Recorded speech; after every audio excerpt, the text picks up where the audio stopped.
Good morning, welcome to Planet Mojo. Today I'm going to show you how to frame a post frame to accept a mini split.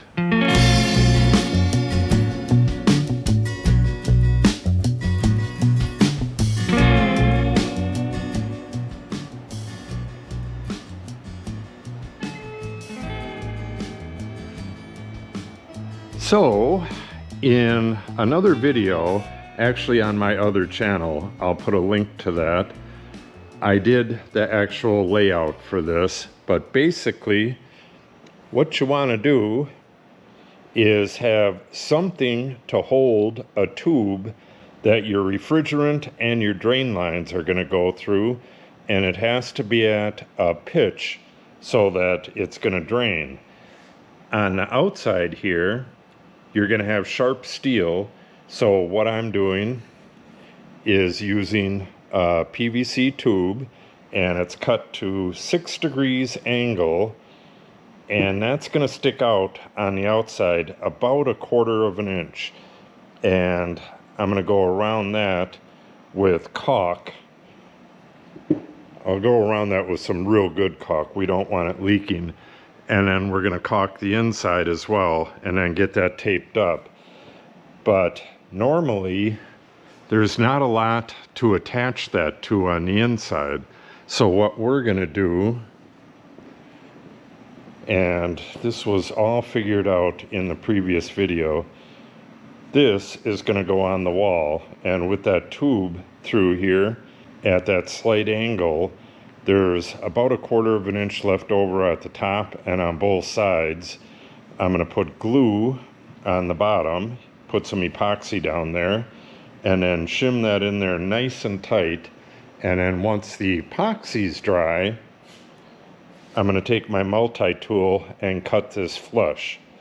A bit later on, I'm going to put a 3/4 inch wall right over the top of where the pipe is, and I'm just going to have a small hole in it where the pipe is, and I'll come back later and route the hole out. One of the biggest things to consider with post frames is the location. I have the center of the ribs. These ribs right here are on the outside as well. I have the center marked for when I did this, but you can find them in a different way as well. All you got to do is, if you have house wrap on, just feel for the edge here and here, and then get the center between them. Then I cut this hole so I could see exactly what I'm doing. And then I drilled this hole in the wrong place, and this hole is in the right place. So where that hole is on them boards, the center of that is 3/4 of an inch higher than this hole, so it's going to pitch down and everything should drain properly. And then I just have the outside dimensions, and even with a brand new plywood panel that's going to go up here. Very fine tooth blade. I'm going to put these girt stiffeners on it. They're going to be a little different than these.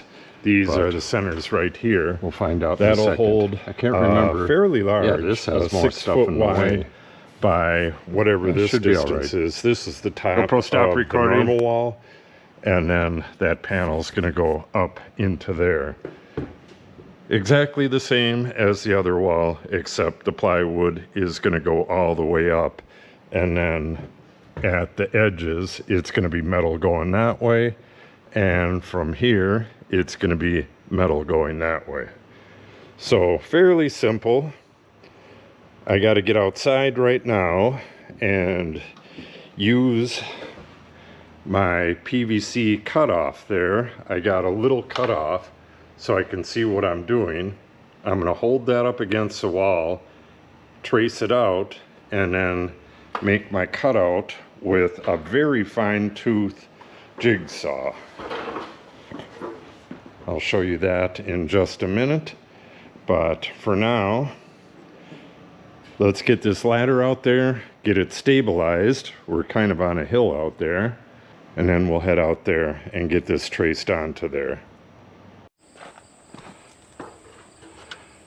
The reason for this beveled piece of pipe for the template, if you didn't see the other video, and again I'll link to that, is because if you put a pipe straight through and then tip it up, it's gonna oil can this.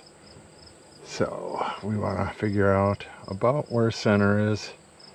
Doesn't have to be perfect, but we're gonna go on the lower hole.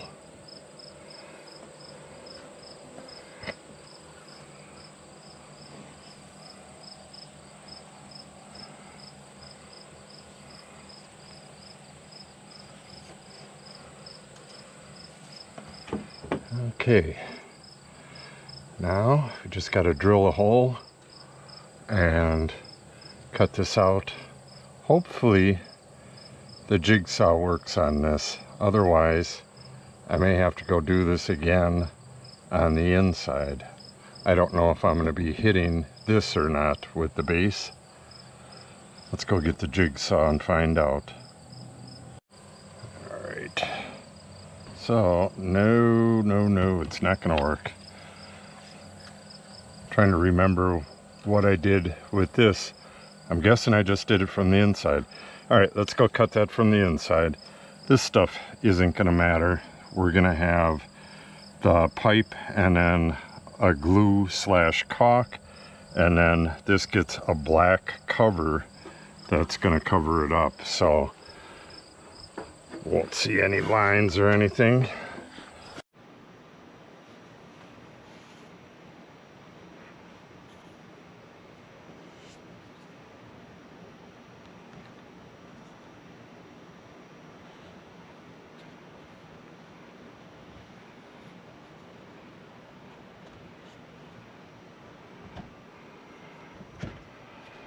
Okay,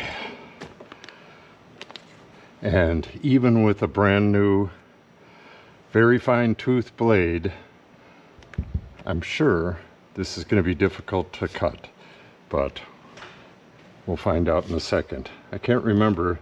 Yeah, this has more stuff in the way. Yeah, it should be all right.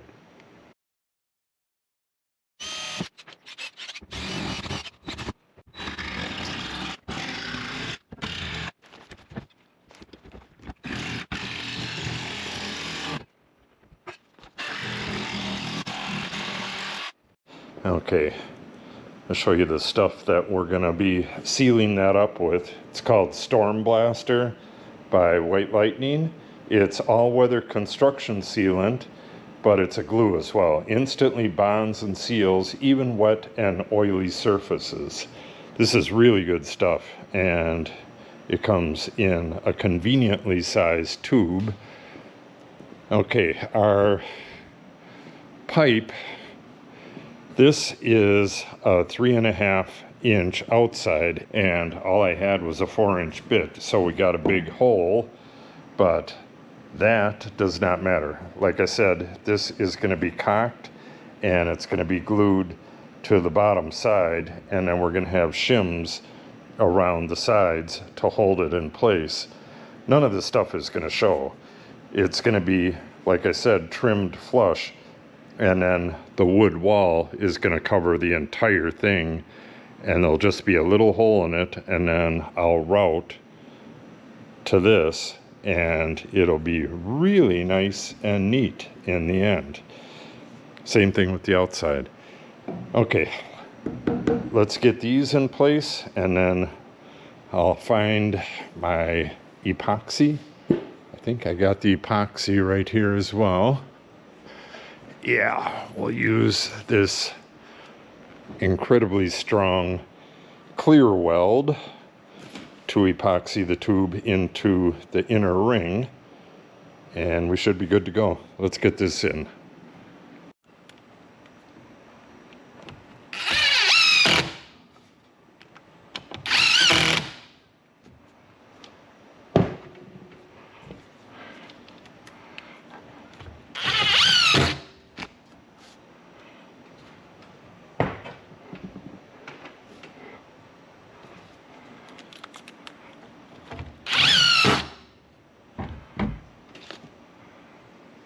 Looks like it's gonna work.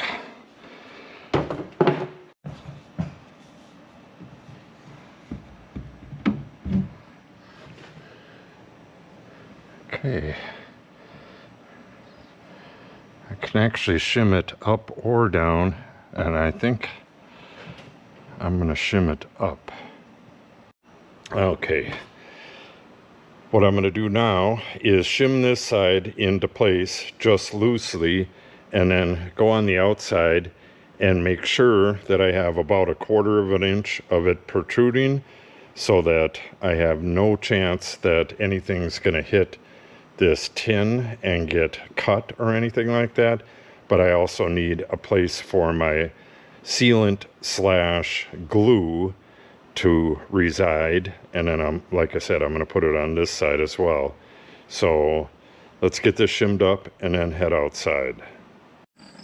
Okay, that looks about right. Now what I'm going to do is go on the inside and put a line where this depth is, so I can just put it right back through and mark where the top is. Then I'll get some epoxy on the other end and get that all nice and firm, and then we'll come back out here and do the caulking on this. Yeah, it's real hard to install stuff on post frame buildings. If you have a post frame building, you know what I'm talking about. This was murder, but it's working really well now.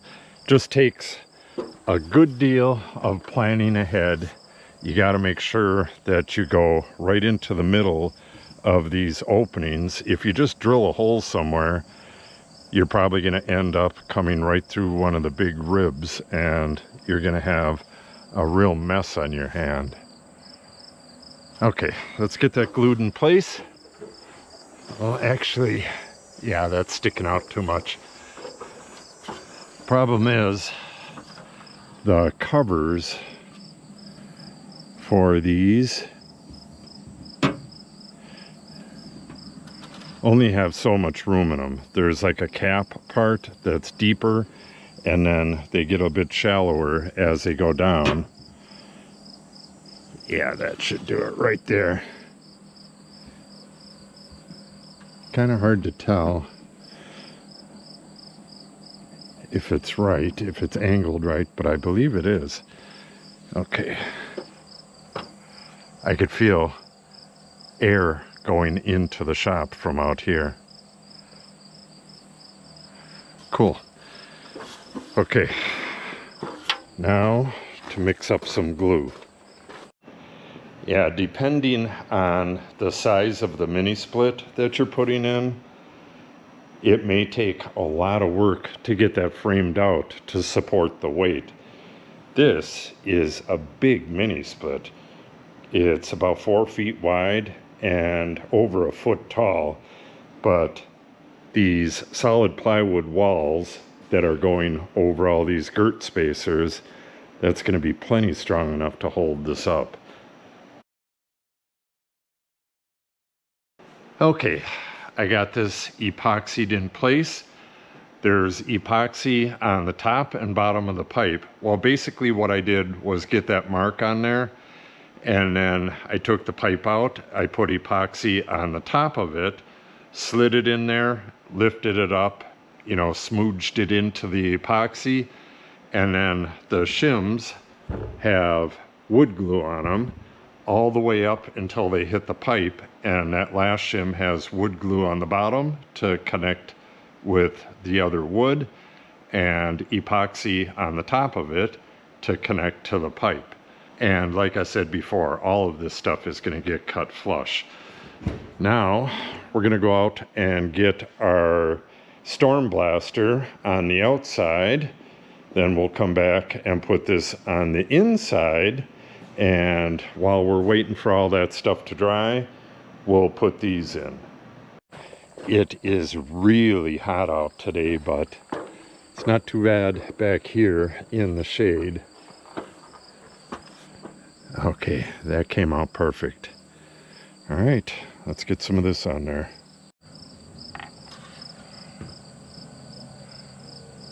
Also, once all this stuff dries, I'm gonna come back out here. Oh, I should have cut that tip a little bigger. I'm gonna come back out here and file the inside bottom of this. Make it nice and smooth.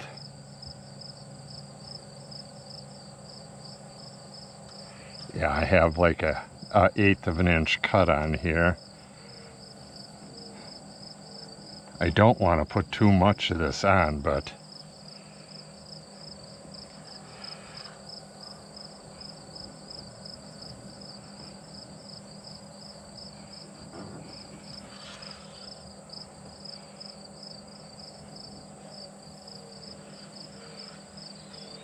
yeah, you can see it going in to the inside.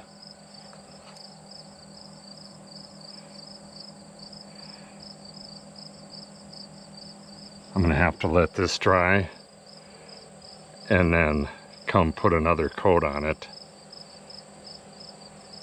We're under the overhang here. Not a lot of water gets on this, and this is not the weather side of the building. But none of that stuff matters. If there's a place where it can leak, it will leak. Okay, I was waiting for the glue to dry, and I got all of those girt stiffeners installed. Let me show you how those were kind of laid out here. 6 feet comes to the center of the 2 outside girt stiffeners. So right where that line is, that's where that upper panel is going to be. And then it'll have this J molding right up against the side of the plywood panel up there, and then metal that way, metal that way. The upper girt, right in the center of the upper girt is this screw line right here, which is where they want you to put the main screws, but they also have this for your screws, and that's where these inner girts are. That's why they don't line up with the girts on the wall. Those are just every 2 foot on center. These have some weird kind of spacing. So the glue is still drying on that. I don't want to stress it, so what I think I'm going to do is let that dry overnight, and then I'm going to come back here tomorrow and I'm going to put shims at like 4 o'clock, and what would that be, 8 o'clock, 4 and 8, just right there, and right there I'm going to put the same kind of glue and all that stuff, and then let that dry overnight, and then I'm going to cut this all off nice and flush. With that in place though, what I needed to do was get these girt stiffeners in before I snap my line for the top of the wall. I have a hash mark right here. I'll set up the laser, get it nice and level, and get a level line over to this post right here. This is how much wall I'm putting on right now.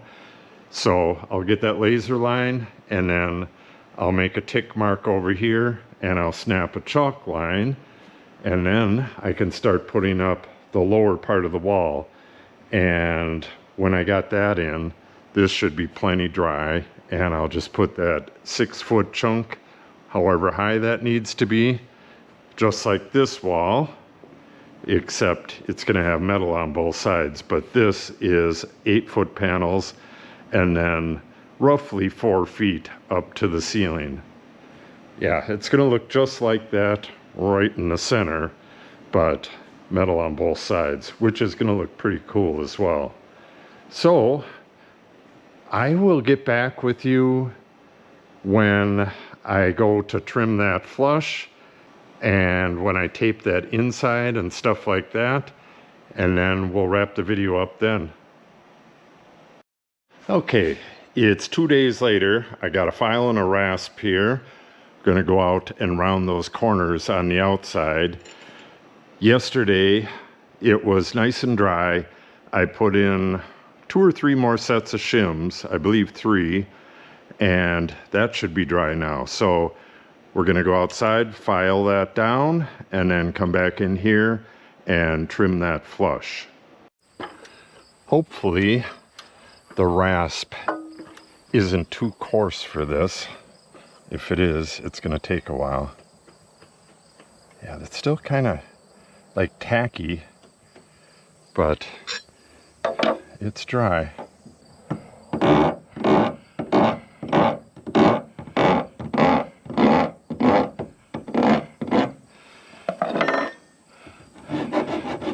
A little too coarse. Yeah, this is working real good anyways.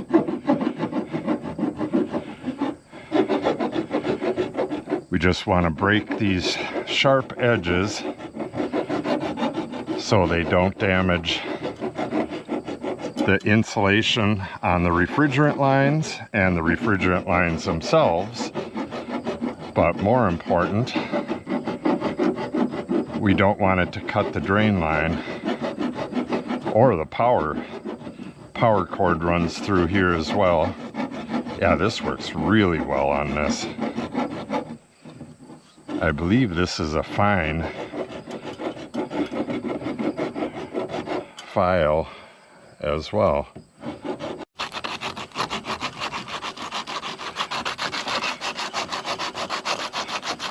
A little bit of coarse sandpaper.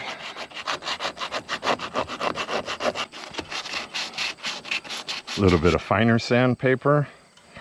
You could see the sweat on me. It's over 100 with the heat index right now. It is insanely hot here. I scratched the tin with the file. I think the cover is going to cover that. I could probably just shift it upwards to cover that. Or I could put some touch-up paint on it. Or not pay any attention to it. Okay. We are done out here. Nice and smooth. Nothing's going to cut the lines. Okay. See if this is dry. Yeah. Real nice and dry. Yeah, that's stiff as hell. Looking good. Okay. Now, got to flush cut this. And I'll give an overview how this is going to work once the wall is on. And that'll wrap the video up.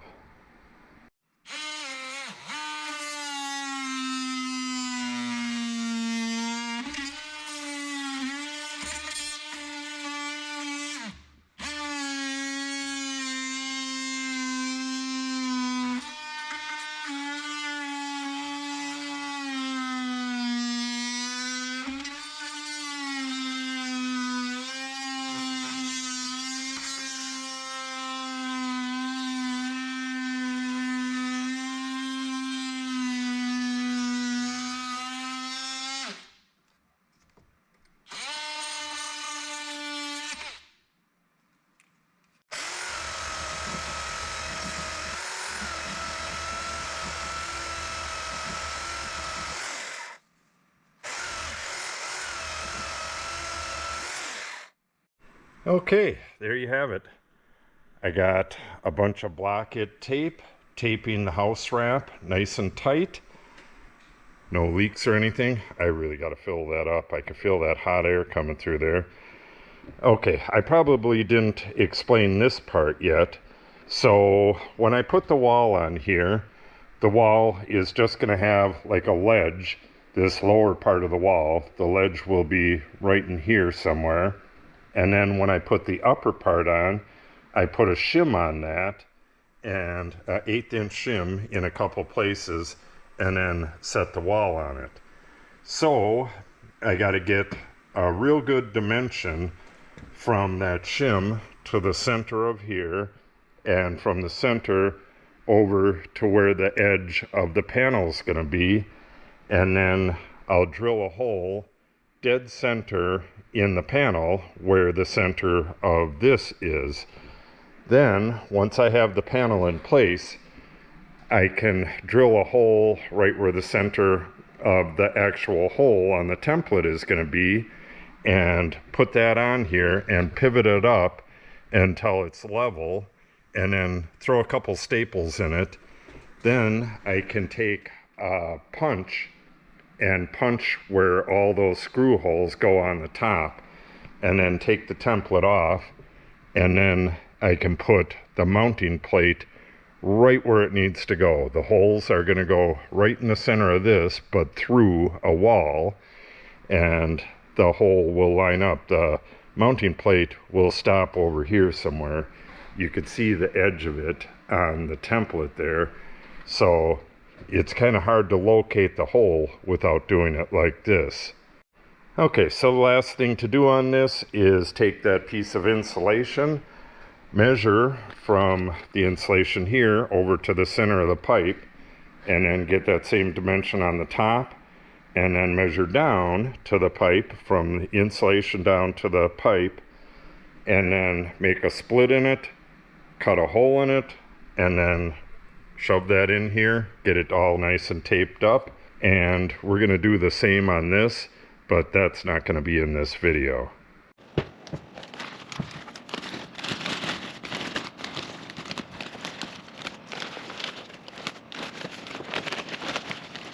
And there you have it. When I go to put that panel on, I forgot to mention this as well, I'm going to have it marked for screws all around this thing, maybe 4 screws. Yeah, probably here, here, here, and here. And I'm going to slather this up with epoxy before I put the panel on. So I'll get the epoxy on that, slide this panel into place, make sure that it's right on the line over here, and then put those screws in first. Then I'll screw the rest of the panel in. Then when I go to route this out, I'll have a perfect seal all the way through to the outside. If anything were to happen and the condensate line were to break or something and start dripping, it wouldn't be able to drip right behind the panel here. That would all be sealed up. Next on this project, I'm going to make a small concrete base for this unit. I'm going to pour it outside. So I'm going to make the form, set it outside, get it leveled, put some rebar in it, pour concrete, and then I'm going to put the 4 anchor bolts in it. This has some issues as far as those anchor bolts go, and I'll show you that when we get to it, but it might cause a few problems. It's just a poor design on Pioneer's part, but we'll get around it somehow. So if you want to see that video or any of the future videos on this project, make sure you subscribe and click on the update icon. If you have any questions or comments, make sure you put them in the comment section below. And if you share the video and or give it a like, it helps the channel out greatly. Thanks for watching and have a great day.